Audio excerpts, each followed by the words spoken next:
Full enclosure, my opinion on little Headphonse. A TITSRUMP Co. Ltd. And associate letters to the editor. Editorial as in you sit down and shut the hell up, see how long you can do it, just try it, see what happens, just a little experiment, stupid ass. So my assistant tells me this morning, had these stupid ass little raccoons in her ears. After the R&B magician who indulges in human sacrifice, had that porno tape too. Rak K, or Rak Kim, or some bullshit like that. And the Armenian woman who was in the porno.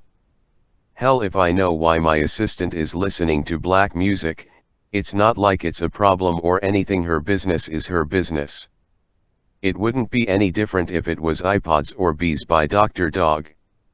The one who produced that awful album encouraging African Americans to kill police after O.K. Simpson was killed in the riots in 1993. Which brings me to my point. I own a home entertainment system. It came from Radio Shack from the Woodfield Mall. Not sure if the Radio Shack is still there. I know they cut the staff because the fella who used to work there is working at the Sunglasses Hut, and I don't buy that. The only reason is because it pays more. I bought a few pairs of sunglasses from him because I know he has kids, and I have substantial stake in Lux Optica since I saw that a decent Christian was working in there. But the Radio Shack, that's what I was telling you about. You ever notice Radio Shack and its employees never made a low-budget porno film or wrote a pop song about killing the police? So it's perfectly possible to own a stereo without giving your money straight to a murderer like Dr. Dog or Rehe. Etymologically, Rehe means God King in Swedish, like reign or regent as you see in English and German and presumably in French, though I do not explore this sort of thing. Dr. Dog and his wizard, M&M, don't have so much obvious dog whipples in their names, but it's a different marketing philosophy. But this guy put out a deeply offensive white R&B artist who disrespected the Bush administration and agitated sensitive teenagers to fight in the war by taking songs traditionally used for tantric sex and making them about being very sad. This is the same way they get urban kids into the gangs. I live in Chicago, don't try to talk over me, little boy. So anyone, you buy headphones from these kind of weirdos.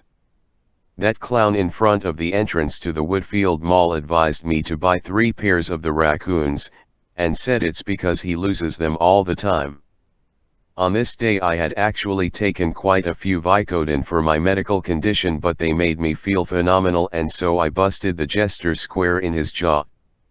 This is why he and I sometimes butt heads, because I hit him when I was high.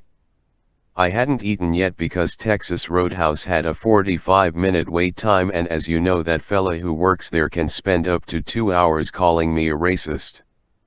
My initial plan was to at least get a pretzel, if not eat at the Damien's Bar and Grill, assuming the line did not die down.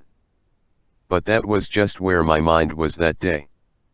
I beat the living shit out of that clown, but at that particular time there was no opportunity to rescue the children as he was performing one of his rune casting displays with their finger bones.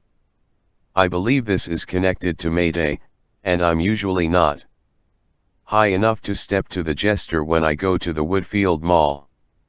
It's one thing about myself I'm genuinely ashamed of, but you have to understand that clown is one of the most evil people I have ever encountered, and I am one of the wealthiest people in this city who is still a real Christian.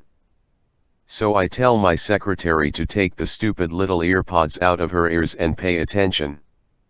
We had not been involved because I was at the time 108 years old and fairly confident she was my granddaughter. It's hard to keep track of these things anymore, and as a result I'm having less affairs by this time. I realize I'm talking about what I called this morning as if it was a long time ago, but sometimes it can take 2 to 3 days from when I actually experience these things until I can produce my little reflections upon them. So yes, these are media illusions to a certain extent, but I don't consider this dishonest. I wouldn't be telling you if I did. So here's full enclosure, I'm an old school guy. You walk around wearing headphones, you're gonna run into trouble. If you know how to walk, no one will sneak up on you, but if you're gonna buy home electronics from black magicians, chances are you will pump pure dog shit into your brain and buy these things. I hear my employees employing themselves the mutterings of the wizards, such as M and MS and RAJ. Let me tell you something, as someone who has met both Misters Mars and Marie, they are belligerent individuals, and every time I run into them they are drunk during the day. You would expect different from chocolatiers, unless you had actually met chocolatiers, stupid ass. So no, I don't tolerate headphones. My employees call me crazy for pulling the AirPods out of their ears and calling them sensitive, but I say I'm insane about it instead. You can get a perfectly fine home stereo from Radio Shack if you need to listen to music, and guess what, genius? There is a good chance your car has a stereo built right in. To be honest, even a boombox slung over the shoulder as folks did in the 70s and 80s would be more tolerable in my mind, though this veers dangerously close to the use of headphones. You act like you're doing some music foodie listening to my audio recordings like you are trying to find subliminals in them. I tell it to you straight, each and every time. MRIP Tuts, TITSRUMP Publishing Inc. Co. Ltd.